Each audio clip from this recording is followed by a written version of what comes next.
7 districts dans le Grand Sud, Ambouvumbe, Siwombe, Belou, Ampani, Betiouk, Bekil, Ambossar Sud, touchés par la sécheresse et dont la population souffre d'une grave insécurité alimentaire et est devenue très vulnérable, vont bénéficier de services médicaux gratuits grâce à la mise en place de 2 cliniques mobiles. Ceux-ci entrent dans le cadre du projet Toulsab, mis en œuvre par le ministère de la Santé publique en collaboration avec l'UNFPA et est financé par le gouvernement japonais à hauteur de 800 000 $. L'objectif étant de fournir des services médicaux et d'améliorer les offres de services de santé auprès de la population vivant dans les zones les plus enclavées. Ainsi, ces 2 cliniques mobiles offriront des services gratuits de consultation prénatale, d'échographie, de vaccination, de dépistage des IST, VIH, de planification familiale et de sensibilisation relative à la santé de la reproduction. Le projet est financé par le gouvernement du Japon à hauteur de 800 000 $ américains et mis en œuvre par le Fonds des Nations Unies pour la population, UNFPA, en partenariat avec le ministère malgache de la Santé publique.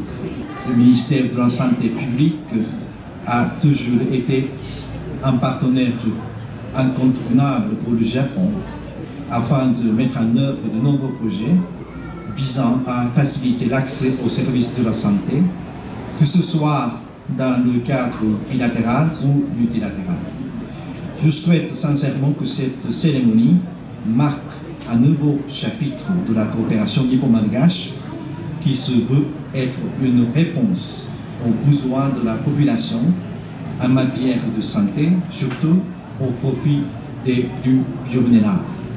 La précarité socio-économique, conjuguée avec des conditions climatiques dévastatrices, nous interpelle d'intervenir au chevet de la population fortement fragilisée, notamment les femmes, les enfants et les jeunes, qui sont très souvent les premières victimes de la pauvreté et de la sécurité alimentaire sévère.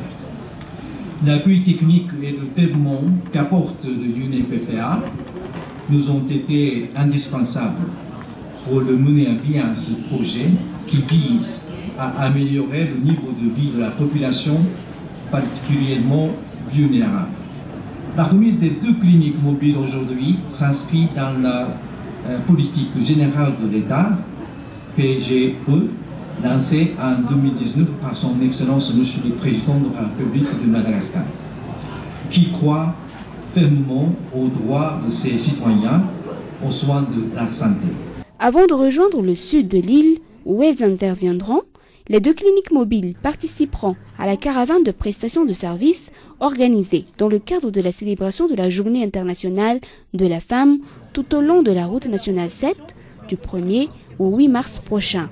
Environ 80 femmes par jour pourront bénéficier de ces offres de services de santé. L'opération Smile 2020 commencera à Tirabé. Il s'agit de faire des opérations chirurgicales gratuites sur des enfants souffrant de bec de lièvre. Les priorités seront accordées aux familles en difficulté financière, ne pouvant pas payer les frais médicaux de cette chirurgie. Pour Madagascar, plus de 7000 enfants ont bénéficié d'une consultation depuis 2007 et plus de la moitié d'entre eux ont déjà subi une opération chirurgicale. Les consultations médicales commenceront le 6 mars et se poursuivront à Tuamas et Antananarivo. Elles s'achèveront à Mahadzang au mois de septembre prochain. Madagascar abritera la 5e édition de la conférence aéronautique Aviadev Africa qui se tiendra le 6 au 8 mai 2020. 25 compagnies aériennes dont les compagnies nationales, régionales et internationales ont déjà confirmé leur participation. Ravnal Airport s'est engagé à hauteur de 350 000 € afin d'organiser cet événement pour donner une plus grande visibilité à Madagascar dans le secteur aérien mondial.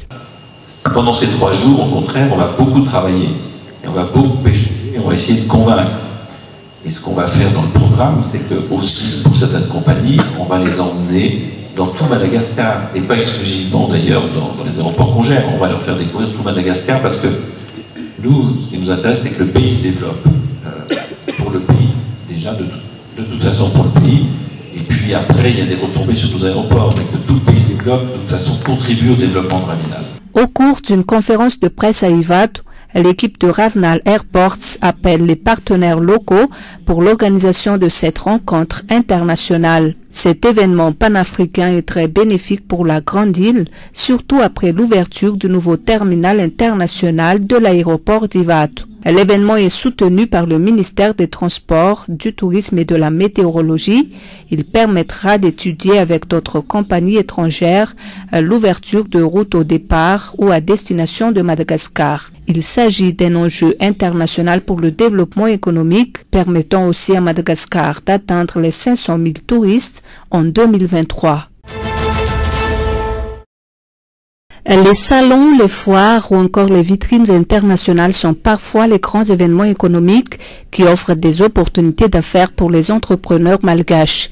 La rencontre directe et les échanges avec les entreprises étrangères leur permet de vendre ainsi leurs produits. Par ailleurs, ce ne sont pas tous les entrepreneurs malagasy qui ont les moyens et possibilités de participer à ces événements. Ainsi, pour redynamiser notre moteur de croissance économique, comme dans d'autres pays, le TradeMap est opérationnel à Madagascar.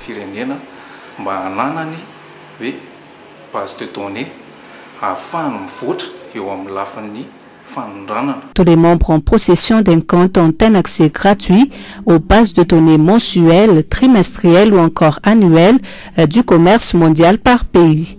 Le TradeMap informe sur les importations et exportations en valeur, volume, en taux de croissance ou part de marché dans chaque pays. C'est un outil qui aide les opérateurs en exportation à Madagascar.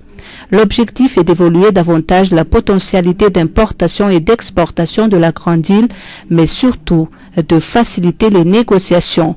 Par contre, les informations sont limitées pour ceux qui ne sont pas membres de ce TradeMap, a souligné le responsable au service de la promotion des exports au sein du ministère de l'Industrie, du Commerce et de l'Artisanat.